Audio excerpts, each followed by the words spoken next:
Live. Fuck it. Let's do it live.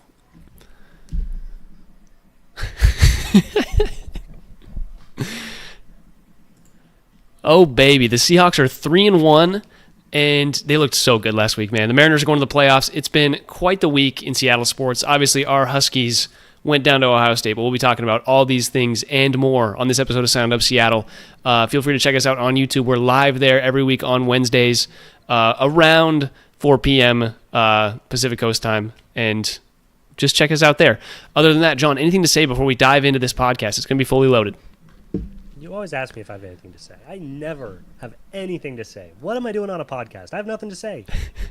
Dude, it's like once a month. You know, once a month you'll have a scalding hot take or some good joke to lay on the people. But other than that, here is some Coyote Picnic for the listeners.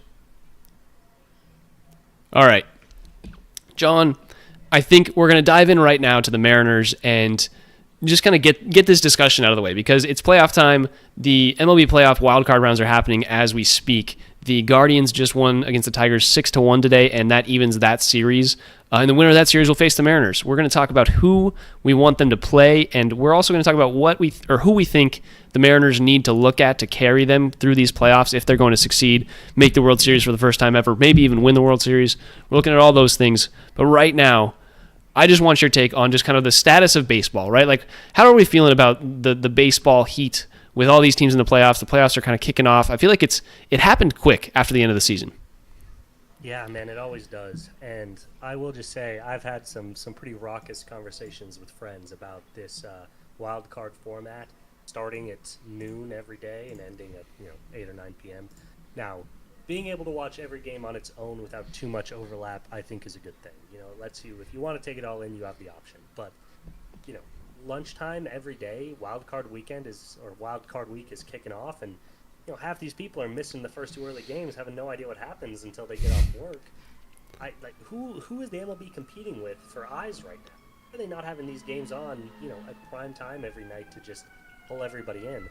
We're stuck with Dodgers, Cincinnati to round out our evening. Nobody wants to watch that. This is a questionable decision in terms of timing. Yeah, it's very questionable, and the big thing for me is like all of these games are being broadcast nationwide. It's not like it's like regional to where you can only catch the Mariners game or whatever that's going on in the Pacific Northwest or something like that. Like all these games are going to be on TBS or TNT or ESPN, wherever you can find baseball. They're going to be there, and I think the MLB wants the individual, anybody can watch all these games at any time, but why not just put it on YouTube TV or something, and then you can four-box that and do what football does, red zone baseball for all intents and purposes. Like that would be, honestly, that'd be really good because then you could really get the highlights, and baseball is kind of a sport where you can catch these things happening sporadically. It's kind of like football in the sense of like big plays happen and then nothing's happening for a little bit, and then big plays happen, stuff like that. And so I think I agree with you that the MLB just needs to kind of up its game with what's going on there. Or they just do what NCAA does and like high schools do, and they just broadcast the games in the cafeteria of every single workplace and go from there. That's a good strategy. The big thing to me is, this is wild card week.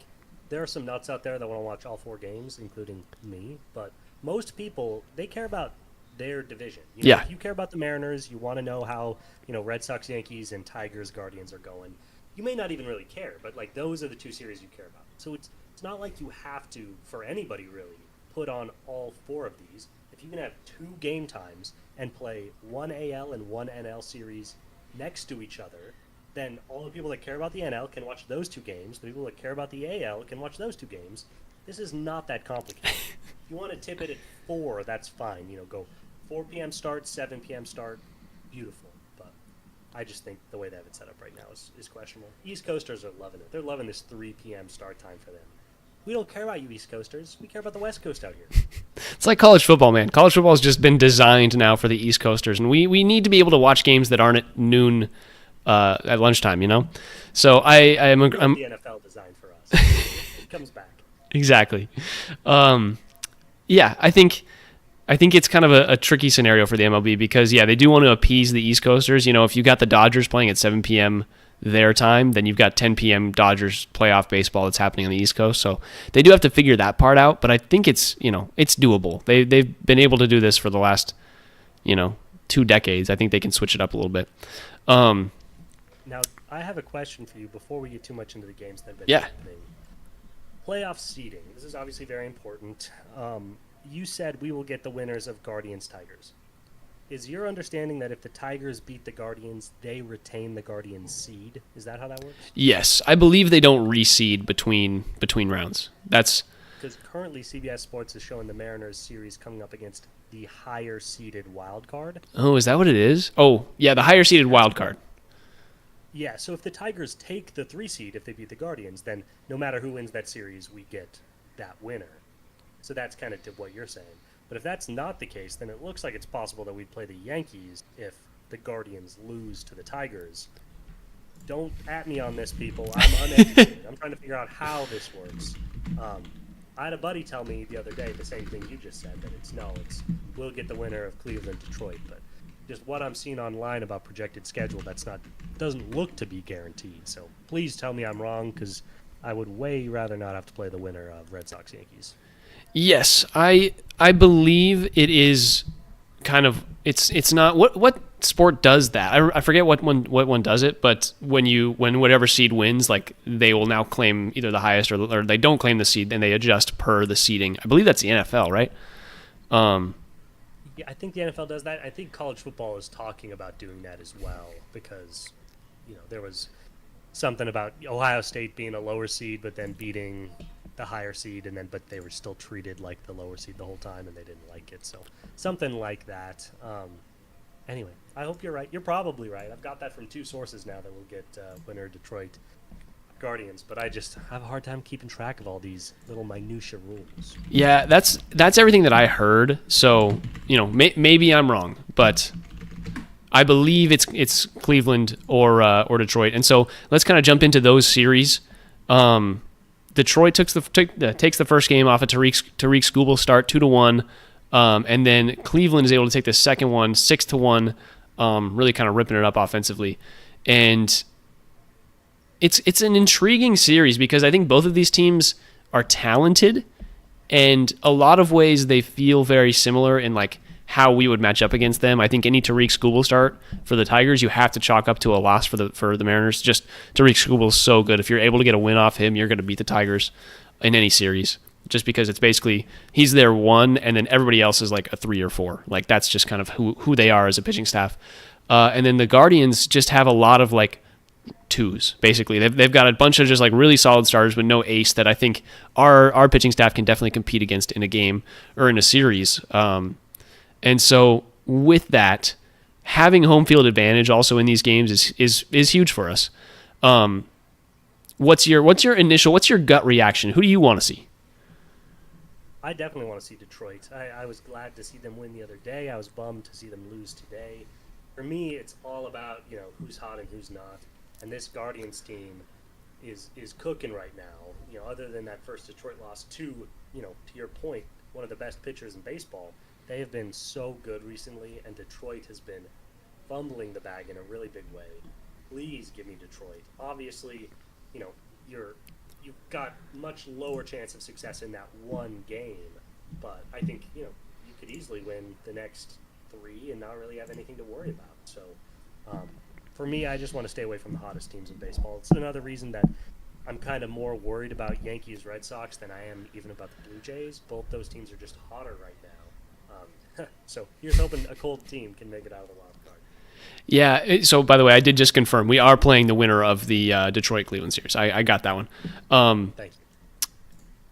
Yeah, I think of all the teams, I'm really not afraid of Boston. Like if Boston was to make it through that kind of AL East gauntlet of those 3 teams, I think I would be the least scared of Boston.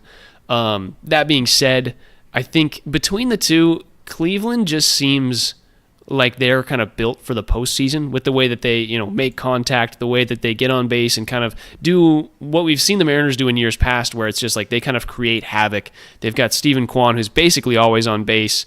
J-Ram, Jose Ramirez is just a perennial all-star. He's going to go into the Hall of Fame as a third baseman. Like he's good.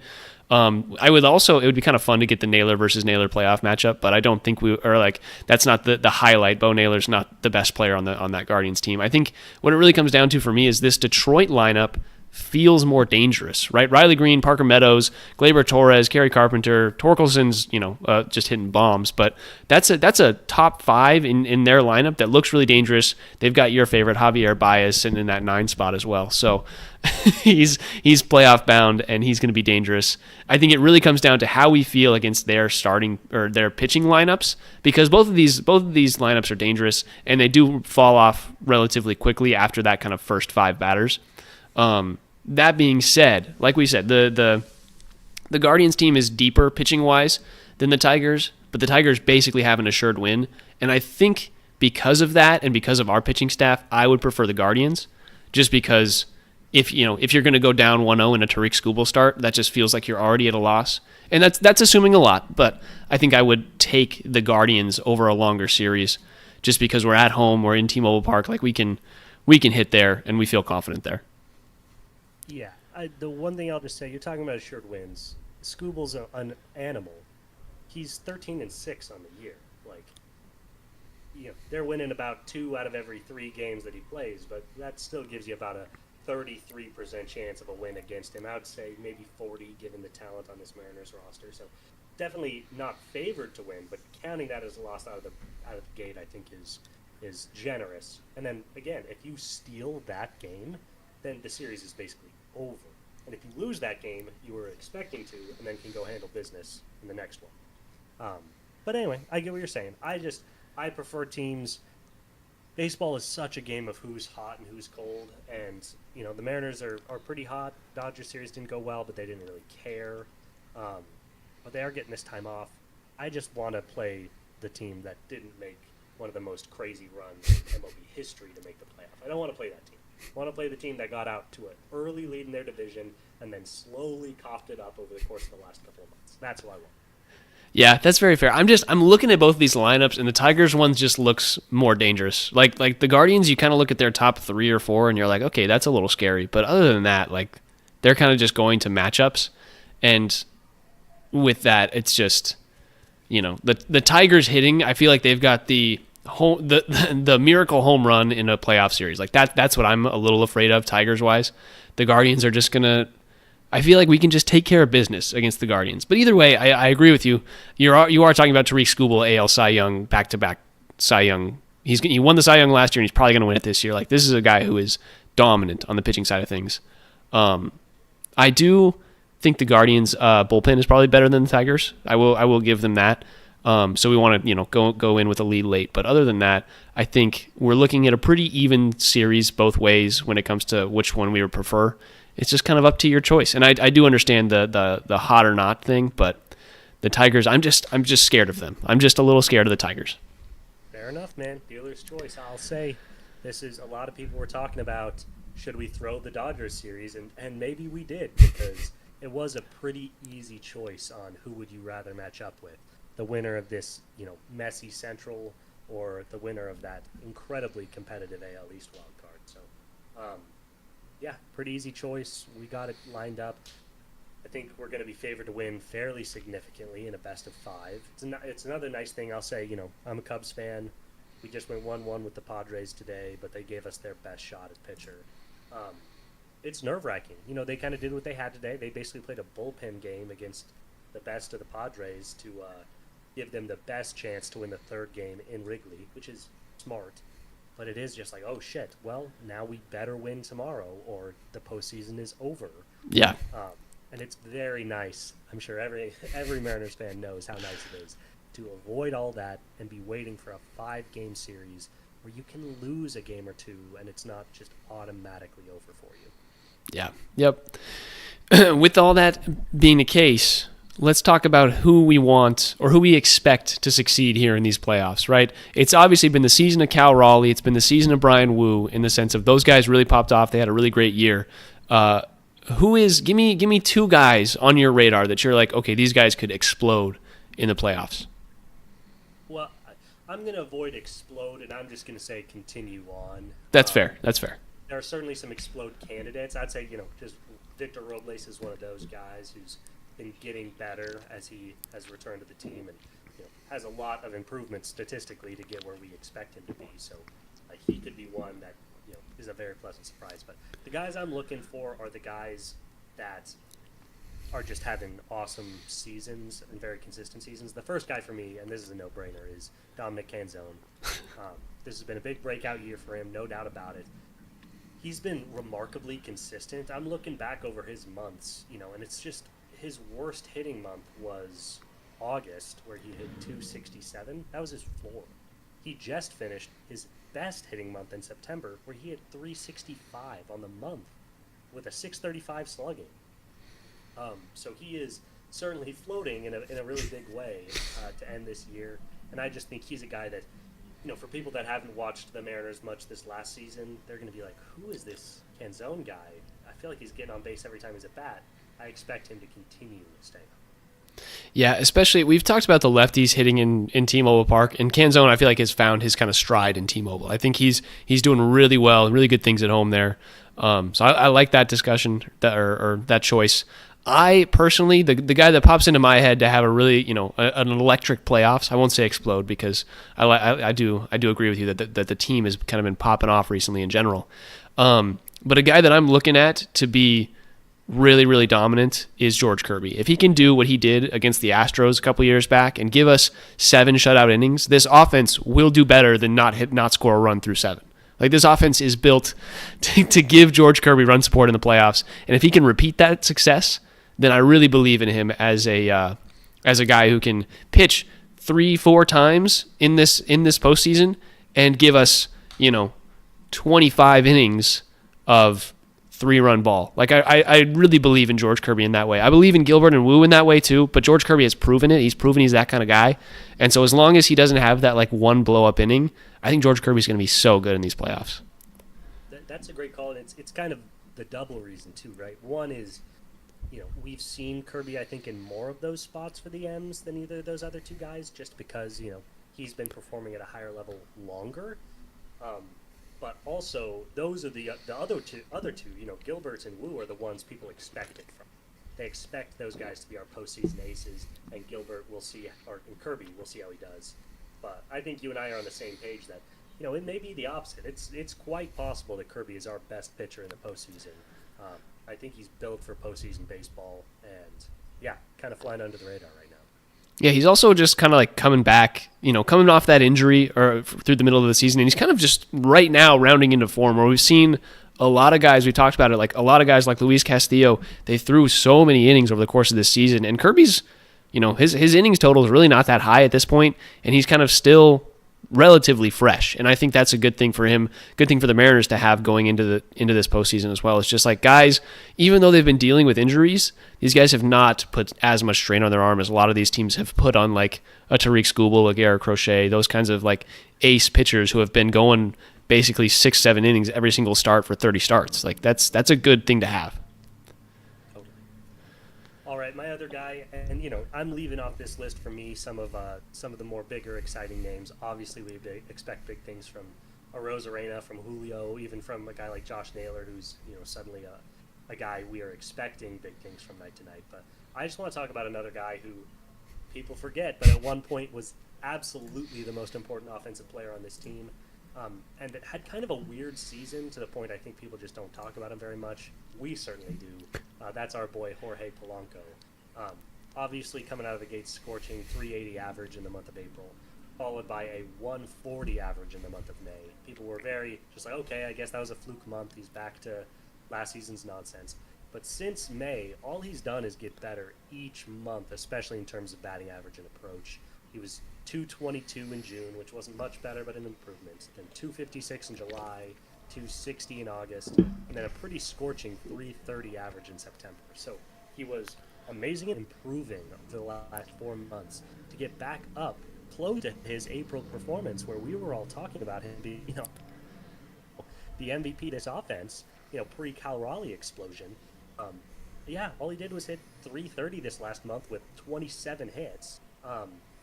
I expect him to be a really key factor at the back end of this lineup. He's going to be one of these guys that are just causing major headaches for pitching staffs as they try to not set up the top of the lineup, like we've talked about being so successful with this Mariners team. And if he is doing his thing and Dom is doing his thing, there's a chance that the back of our lineup is going to be just as effective as the front. Yeah, it's crazy how deep the lineup is. And I do think Polanco is a guy I'm a little concerned because he has those kind of like ebbs and flows throughout the season, and I'm a little concerned that with this little bit of stretch time that people have between games and between series, like people might be able to figure out what it is that made Jorge Polanco struggle and what the adjustment he made was. Because in MLB baseball, it's like, okay, this guy cannot hit the fastball. And so now his adjustment was, okay, now I have to cheat on the fastball, get a little ahead. So now they're going to start throwing him sliders or off speed or something like that. And so now since he's cheating, he's going to be out in front of those off speed pitches, whatever it is. But it's like Jorge Polanco did something, and I'm not really sure what it was. I haven't been evaluating his swing or anything like that, but he did something, and I'm a little worried that in the postseason he might get exposed for doing whatever that adjustment was that's going to create another hole in his swing, because that's just kind of how baseball is. Whatever you adjust to, there's a way to kind of exploit that.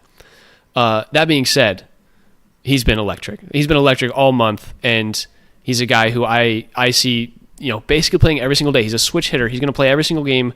Playoffs would be the Guardians. Just they're pretty right-handed dominant, I believe, pitching-wise. So I would continue to love to see the Guardians here, but Jorge could really flourish there. Yeah, 100%. And just one last thing I'll say on him is that it's been a month and a half without him registering 2 games in a row without a hit. He's been super consistent at making those minute adjustments. It's not boom or bust. It's basically 1 or 2 hits a game every game on the month, which every third or fourth game him registering a 0-hit game. So he's just been really consistent in that regard. And with what you're talking about with pitchers adjusting, getting tape on him and adjusting to his swing style, again, this guy's hitting 7 for us. If the pitching staffs have the luxury to be really focusing in on our 7 hitter, then they must be the hardest working pitching staffs in baseball, because there is a lot you need to focus on in the top 5 guys before you worry about guys like Jorge Polanco. Yeah, 100%. And with that, let me bring up one guy that I want to talk about in that 5 spot, and that's, I guess, debatably in that 5 spot, could be in the 6 spot, but Gino. Gino, I think, has had a little bit of a rough stretch as a Mariner in this second stint, just because I felt like he was kind of going all or nothing with the power, and he did make the adjustment to where he was kind of trying to swing early, trying to pull basically every pitch, and he's been kind of susceptible to the off speed away. Much similar to Julio, who I do think Julio is going to have a great postseason. I think this is like the postseason for Julio. He could have a Randy type postseason from when Randy kind of exploded onto the scene a few years back. But I think Gino is a guy who this is kind of could be his like turn it on, let's go, hit a few home runs, but he doesn't have to worry about hitting that like 50 home run plateau or whatever home run plateau mark he was trying to get for, or extra base hits, whatever it was. He can just put bat to ball, focus on making contact, getting on base, and I picture, Gino, I just think about that one Braves game where Kenley Jansen gave up back-to-back home runs to Julio and Gino to win it in, I believe it was the 9th inning after we had already given up the home run for them to take the lead. Like, he's a guy who I feel like flourishes under pressure, and he hasn't had a lot of pressure since the Mariners have been so, as a Mariners fan base, have kind of just been like, he's not been that great. We can kind of move on to the Josh Naylor discussion, but I think Gino has a really good chance to like cement himself as a classic Mariners staple when you think of this 2020s decade. 100%, man. And there's a lot to be said on Gino. I think you hit the nail on the head. Naylor deserved all the conversation because of the way he was playing, particularly in big moments. And Gino, has really struggled so far as the Mariner. He is by far the biggest batting average hole in this lineup. But I do think, I'm not sure there's a bigger difference between the way we as a fan base feel about a player and the way opposing pitchers feel about a player than Gino Suarez on this entire roster. Because, even with his struggles and even with his, tendency to strike out, these pitchers pitch carefully to a guy like Gino, because he is one of the most powerful bats in baseball. If he gets good contact, you are complete toast. So he's still, at the very least, somebody you really have to consider. And the way Mariners fans have talked about him since the acquisition is really just like, oh man, bummer that didn't work out better. Now let's talk about Josh Naylor. So, I wouldn't be surprised at all if in the postseason Gino is more valuable than Naylor. If he can just bring that slugging up a little bit, The average doesn't even have to climb that much, but if he can just be a real dinger threat, more similarly to what he was doing in Arizona, that will be so big for this team. And he's at the perfect spot, right in the middle of the lineup to do some, clean up for those early guys if he can just generate some power. So yeah, I think there's certainly nowhere to go but up for Geno in terms of playoff performance. That's definitely true. All right, with that, I think we're good on the Mariners. We just talked about them for 30 minutes, and we didn't even really have that much to say. We just had to have that discussion. But I think now we can jump into a little college football, and let's go to probably let's jump to the L. Let's jump to the L. UW versus Ohio State. I think I want to hear your reaction first. As the UW fan that I am and a UW alum, I'm very biased, but I want to hear your reaction before I give my take. Yeah, my reaction is that was the closest 24-6 game I've ever watched. I thought UW played 3 awesome quarters of baseball. Got away from them just a little bit, especially with the kind of the game script there at the end. But they played this Ohio State team so tight. They easily could have been leading going into the fourth if a couple breaks had gone their way. I was very impressed. I'll say, we talked about this, but we didn't talk with the fans about it. Ohio State was only minus 8 against UW, and that blew my mind. I didn't understand it. I put $200 on Ohio State to cover the spread, and I was very, very nervous for 3 quarters of the game because that UW was hanging in every way that could be discussed. I do just think it was a situation where Ohio State got the lucky breaks they needed in the middle game so that they could run their game script at the game and crack this thing open. If UW had gone up 14-6 into the fourth quarter and been able to really hand off more to Jonah Coleman and work their game, I think they could beat this Ohio State team. Yeah, I think it was that second quarter when it was 2nd and 19, and Sayan throws just an errant pass, and he gets just I think one of the worst roughing the passer calls that's ever been given out by referees that just felt like it was just money being handed to them. I don't remember. I think it was Taulele. I don't remember what his name was, but he comes in, kind of pushes Sayan in the shoulder, but it's upwards, and so it looks like there's contact to the head and neck area, and the referee throws the flag, and they get 15 yards and the first down on that, and that just they scored a touchdown right afterwards. It would have been 3rd and 19, and UW can play just light zone, and I think they would have gone down probably 10-6.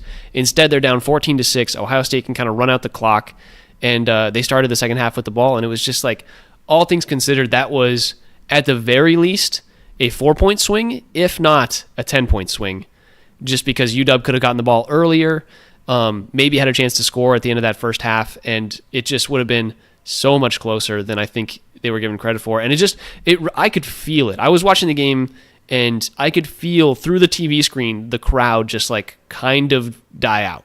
That was the moment that the crowd was just okay, I guess we're just screwed.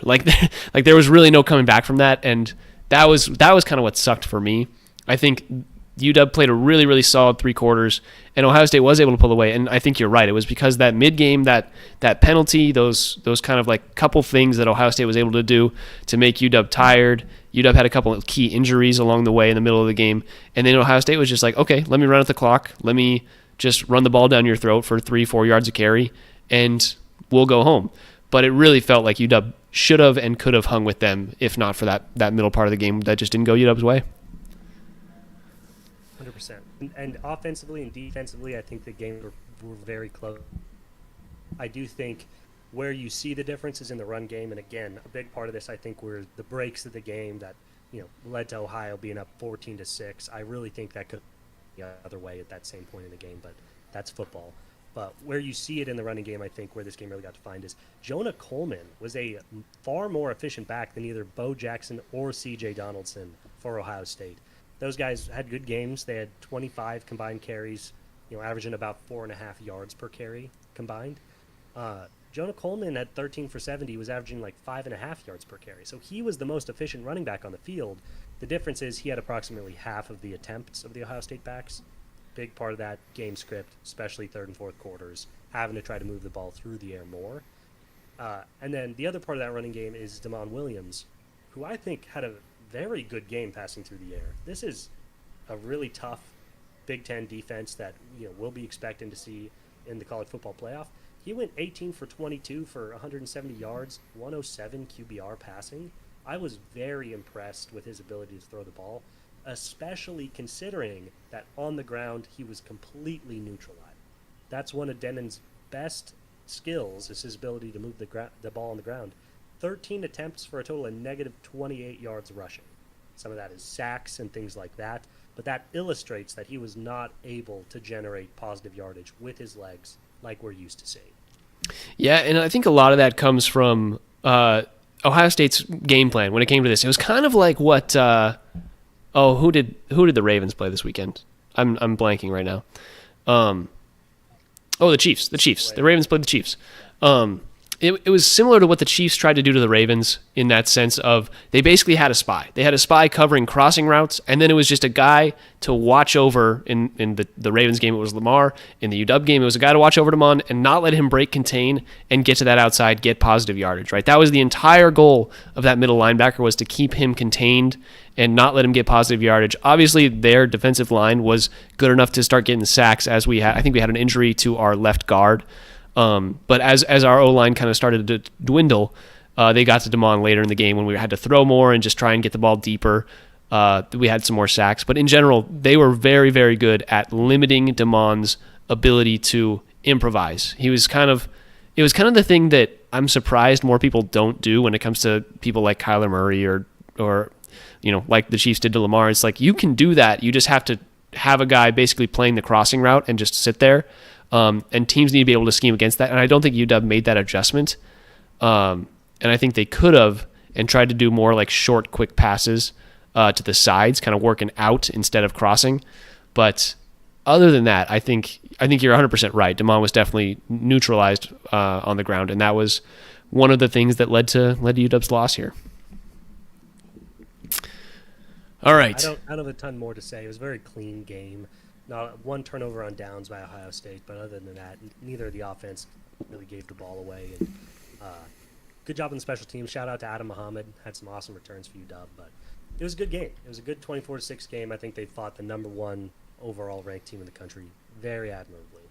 Yeah, I think UW can come out of that game thinking that they are definitely top 25 capable, if not higher. But I think, if they can get a couple wins against these later Big Ten opponents, like a USC and Indiana, like those teams that are ranked right now, if they can get a couple wins there, they could definitely be top 25, top 20 as the season goes along. So we'll see. I'm excited for what can come from this team.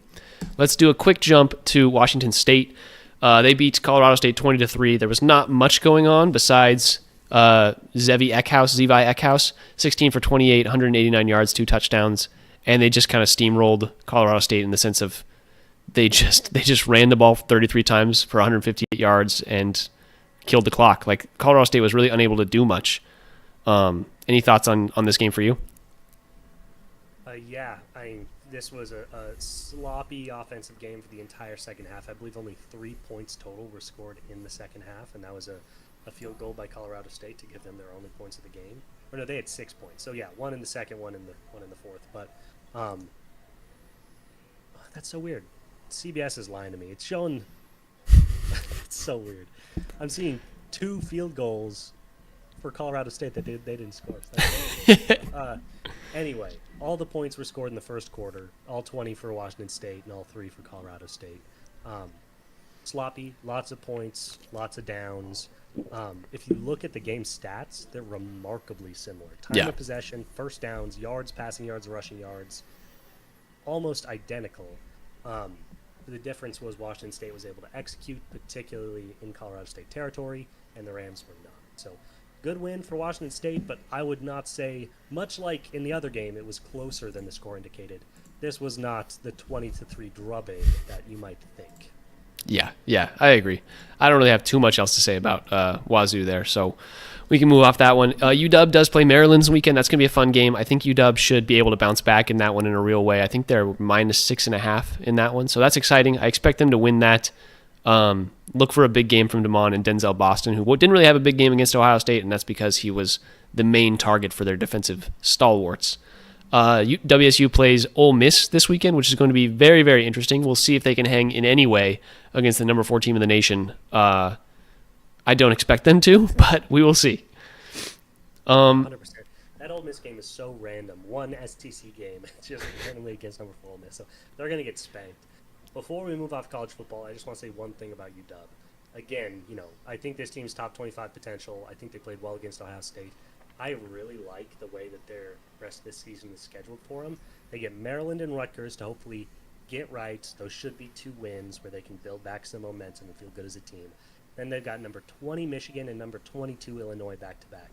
With how talented I think this UW team is, I think they can win one or both of those games and, jump into the top 25, probably top 20, if not top 15 if they get both of those. Then it's, the bottom of the Big Ten for their last 3 games before finishing against number 2 Oregon in a game where, that could be very high stakes. That could be spoiler potential for UW. And if everything goes right for them here down the stretch, they might be in a decent position to play spoiler to Oregon. They might be. And, dude, if there's a real discussion to be had where if, the Big Ten, if they have 2 losses in the Big Ten and it's to Oregon and Ohio State, there's a world where they make the playoff there. If they're 10-2 or whatever it is, and they're the number 12 seed, that's a thing that could happen there. So we'll see. They have to win every other game. Yeah. I agree that if they sweep other than 2 good performances against those 2 teams, then that's a real discussion. Yeah. All right. Moving on. Quick discussion on the Sounders. They have clinched a playoff spot. They tied Vancouver since we last talked. And they've clinched a playoff spot. Their lowest seed they can be, and it's a less than 1% chance. But the lowest seed that they can be is a 9. I believe they're most likely to be a 5 seed at this moment.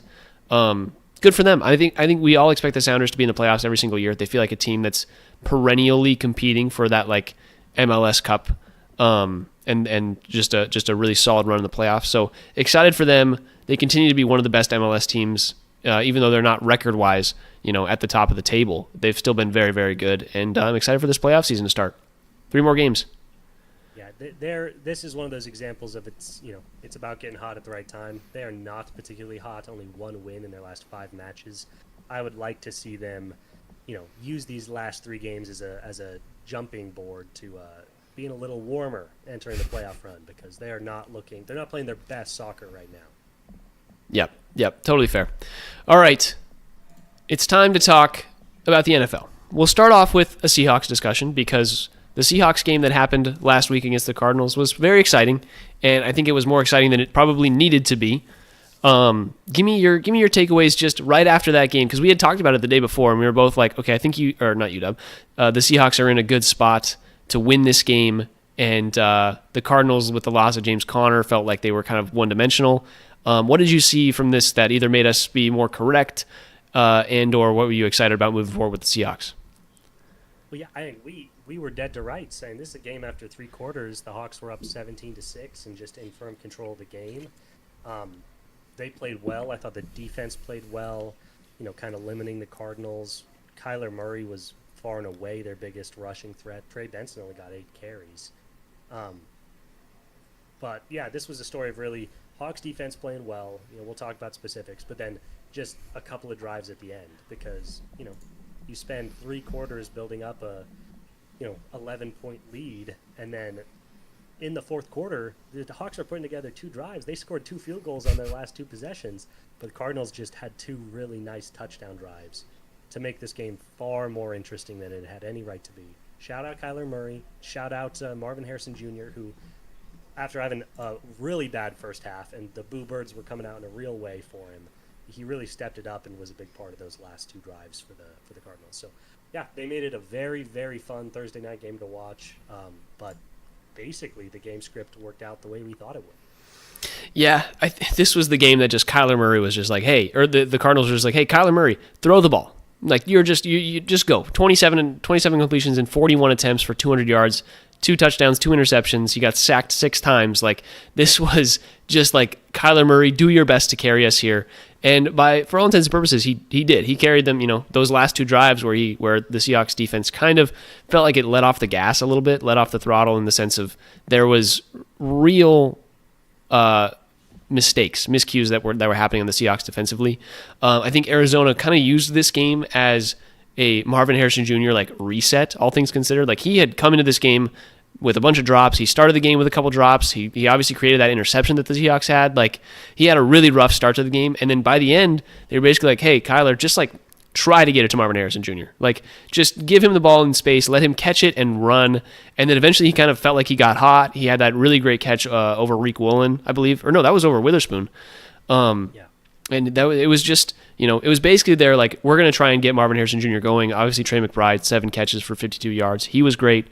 He's always really good. But this was Arizona really trying to, and coming back there at the end because the Seahawks felt like they let off the throttle a little bit. JSN, another solid game, but only 4 receptions for 79 yards. I feel like the Seahawks were really just giving it to Kenneth Walker and Zach Charbonnet, and they were just saying, "Hey, you guys just run out this clock." The Seahawks had the ball for 32 minutes, and Kenneth Walker, 19 carries for 81 yards. That was really solid. Charbonnet had a lot of goal line touches. He should have had 2 touchdowns, but that JSN holding call really threw him for a loop, even though I did win our fantasy game. I don't want to talk about that. But, Sam Darnold looked really good, 18 for 26 for 242 yards. Like, that's a really good line. Sam Darnold has discreetly, looked very good over the last few games. If he looked this good earlier in the season, I think we do beat that 49ers team too. So I'm really excited for what I've seen from them. 3-1. Well, I sent you the picture of CBS had the Seahawks in the number 6 spot in their power rankings. Might be a little high, but also I think the Seahawks could really compete with the Rams right now. I think defensively the Seahawks look very stout. And I just don't know, this Buccaneers game, I guess we'll talk about that in a little bit, but I look at this team and I'm like, okay, the holes are where? We're a little light obviously on the offensive line front, but we've been able to work around that. Sam Darnold's looked very good working around that. Kenneth Walker's been decent. I want to hear your thoughts about where the holes for this team are. Yeah, 100%. Truth is, there aren't a lot of holes. Just before we dive fully into Hawks, I just want to shout out. You were all talking about Marvin Harrison Jr. He was responsible for both picks. If he would have kept running his route on that first, that's true. That's true.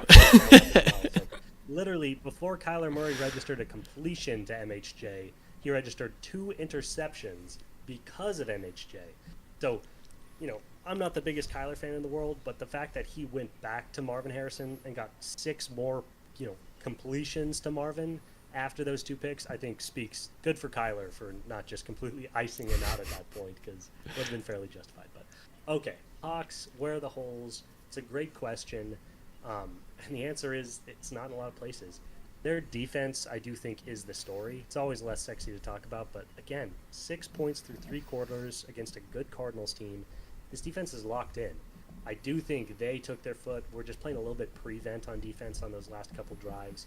Teams always do it, and it always, ends up in these results. But, again, the Hawks completely controlled their whole destiny for this whole game. They were leading until it was tied with 2 minutes left, and then just had to, have a game-winning field goal drive, which they did. So they were fully in control. Their defense is the story. They definitely lean on that group. And then offensively, there's just way more competence here, basically everywhere than we were expecting.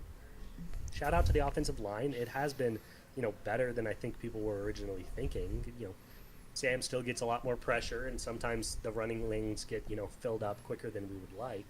But, all in all, they're playing probably better than they ever did with Gino. Sam has been very solid. The running game, it's kind of been up and down between Zach and Kenneth Walker, but I got to say, this is what we should expect from them. Kenneth was, the down-to-down guy. He was the more efficient running back. Then Zach's our big body that takes care of big moments. Should have had 2 touchdowns. He was also responsible for our only turnover, which was on downs on that 4th and 1 play. But he's doing his job as a bruiser. So the running game looks good. And our receiving group, JSN has absolutely, broken out as a top-tier receiver. Cooper Kupp has been very solid. He's not, everything he's ever been, but he's been very solid. Torrey Horton has been coming right out of the gates and contributing. And then, one of the places I'm most excited is in our tight end game. Yeah. Elijah Arroyo and A.J. Barner.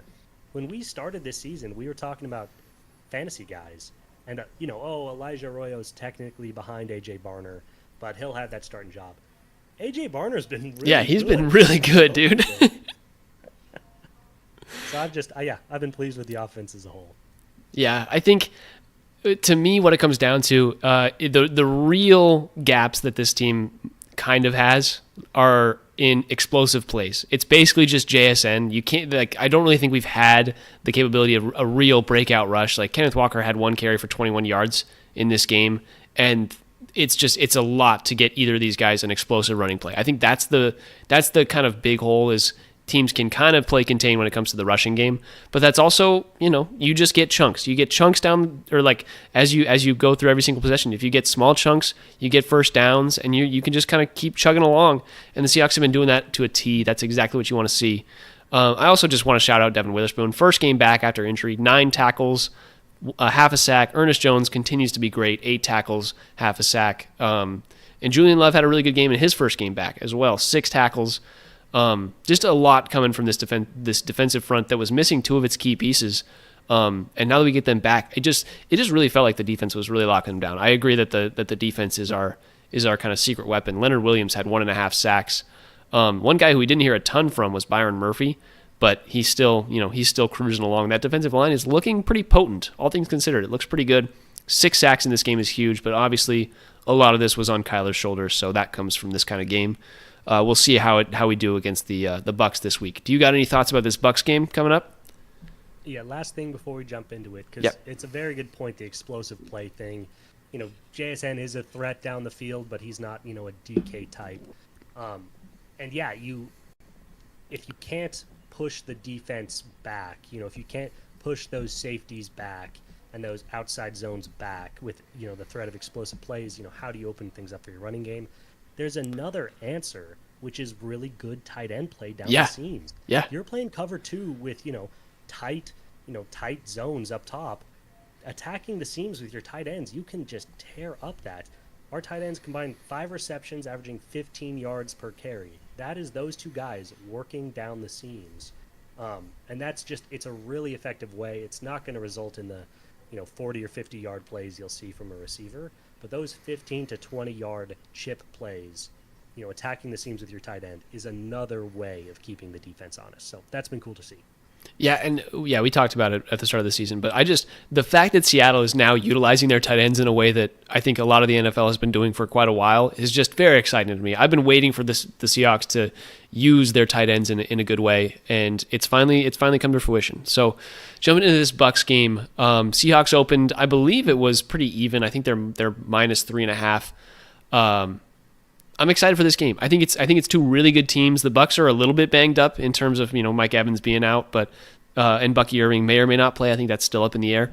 But I think this is going to be a really exciting game. I think the Seahawks have a real chance to steal one here against a team that's a little banged up. What are your thoughts going into this one?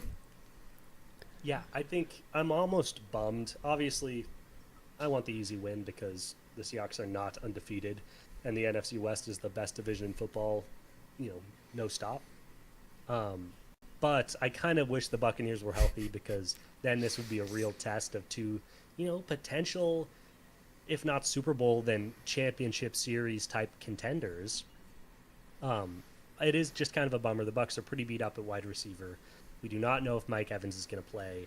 Chris Godwin is still not being cleared, so it's probably just going to be more Emeka Egbuka, who I did not draft in any of my fantasy leagues and regret every single week. But unfortunately, a lot of offensive line injuries, a lot of wide receiver injuries. Their defense is kind of beat up, so this is not the Bucs at their best.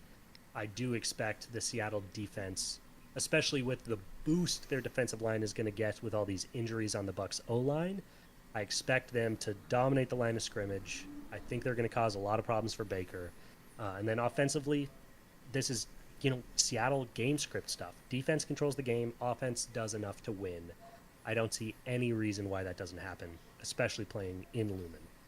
Yeah, I think the big thing for me, and you touched on it, was the getting to Baker is kind of a key thing for the Bucs.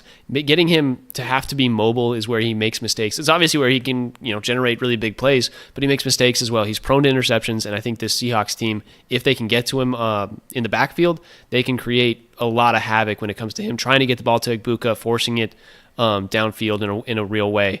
And I think this is a game that I look at and I see 2 interceptions from Baker. I see 2 interceptions coming from Baker, and the Seahawks controlling the ball for most of the game, using Kenneth Walker, using Charbonnet, and just kind of trying to run the ball to the outside. I think it's a big Kenneth Walker game, is what I also think. Like, Vita Vea is a force for this Tampa Bay O-line, or for this Tampa Bay D-line. And I think Charbonnet is much more of our like power back, where he's just trying to force it north-south. I see a big Kenneth Walker game coming here, for where it's receptions, it's to the outside. So if you got him on your fantasy team, start him. But I think other than that, I think JSN's going to have a good game. I think this could be a nice Cooper Kupp game. And other than that, I think you nailed it. I think it's going to be Seahawks controlling the ball defensively, putting Baker in awkward situations and making them have to do more, especially with Bucky Irving potentially hamstrung. Yeah, yep, loud and clear.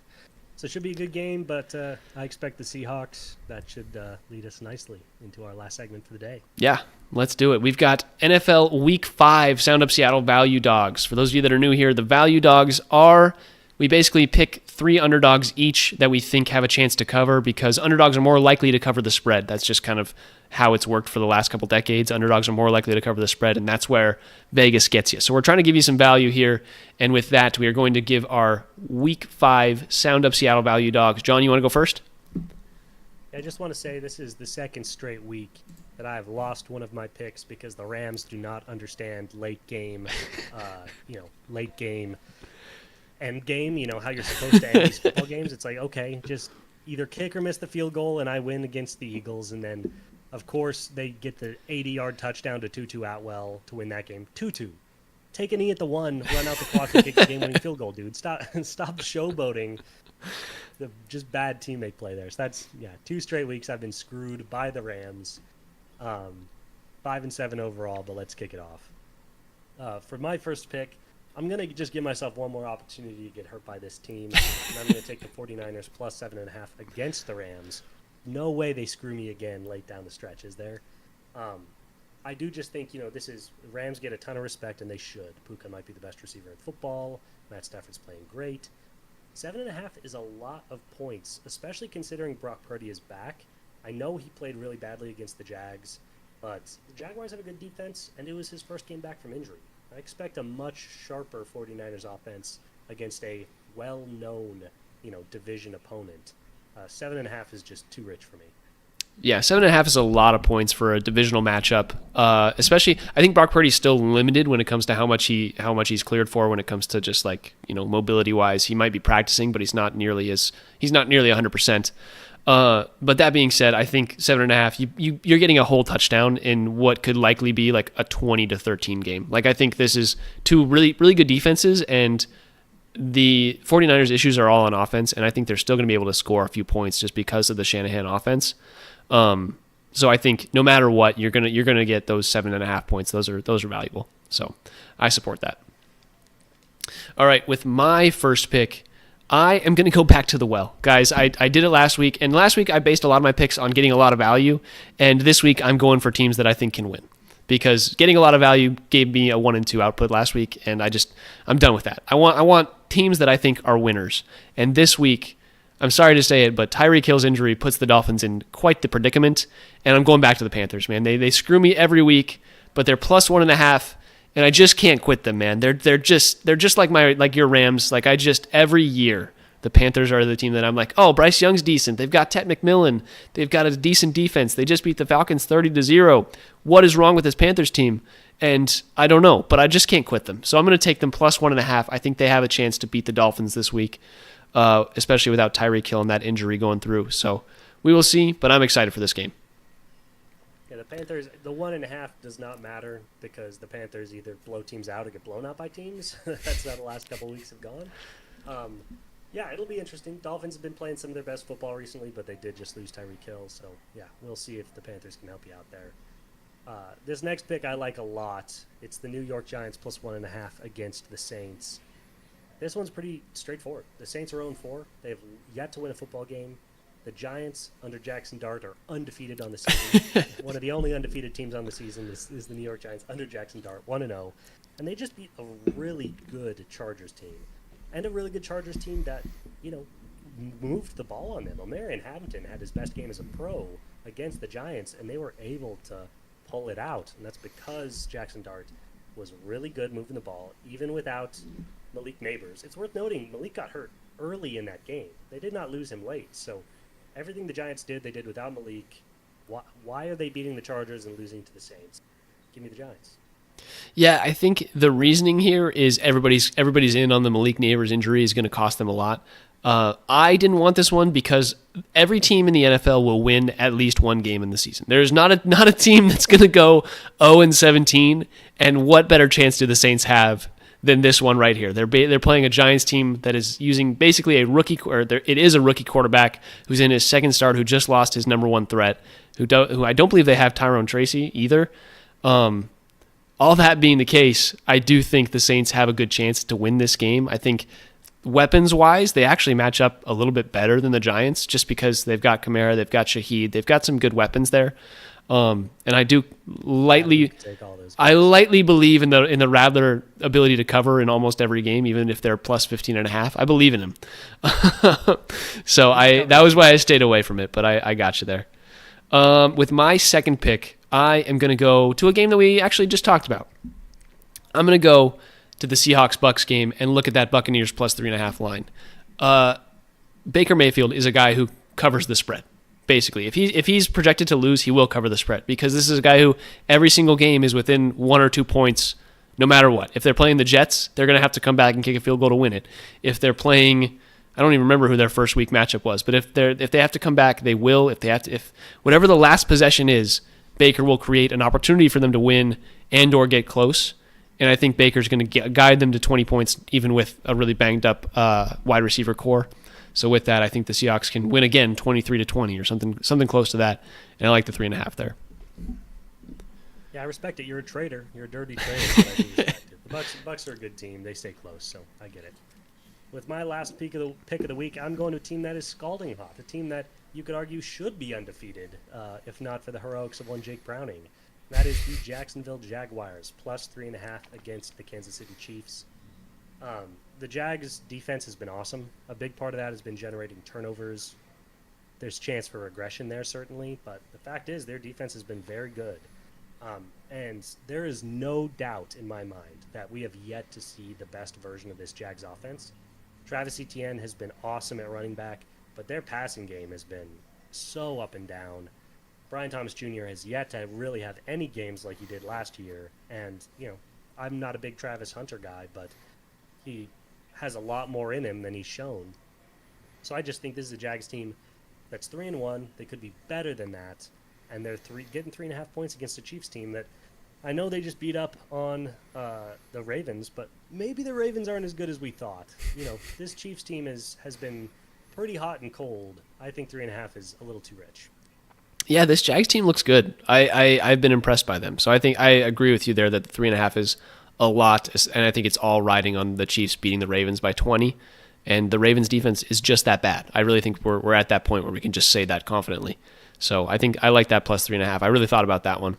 With my last pick, we're going to go to another 3.5 line, and that is the Browns, plus 3.5 versus the Vikings. That is, I believe, in London. And the Vikings have been overseas for a week. So I took that into account when I made this decision. But the Browns and Quinshon Judkins have just a really solid team in terms of their rushing offense. Obviously, quarterback play is going to be the huge factor for the Browns there. But the Vikings they're just so weak to the run. Like they have one of the worst rushing defenses in all of the NFL. And I think it's just a Judkins game. I think Judkins just kind of stomps all over the field here, scores 2 touchdowns. I think the Browns have, a 14-17 loss, but that still covers this game plus 3.5. So I like it.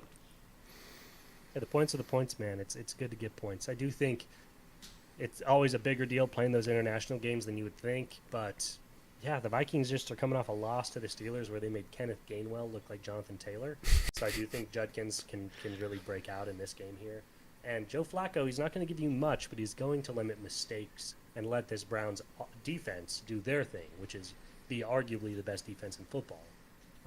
So we'll see how Carson Wentz holds up to this kind of pressure. I kind of expect a 6-sack game against Carson Wentz. And yeah, 3.5 is too rich to pass up, so I get it. Nice. Hey, we did it, dude. That's going to be it. You got anything else to say before I sign us out? We're going to get it all back. All right.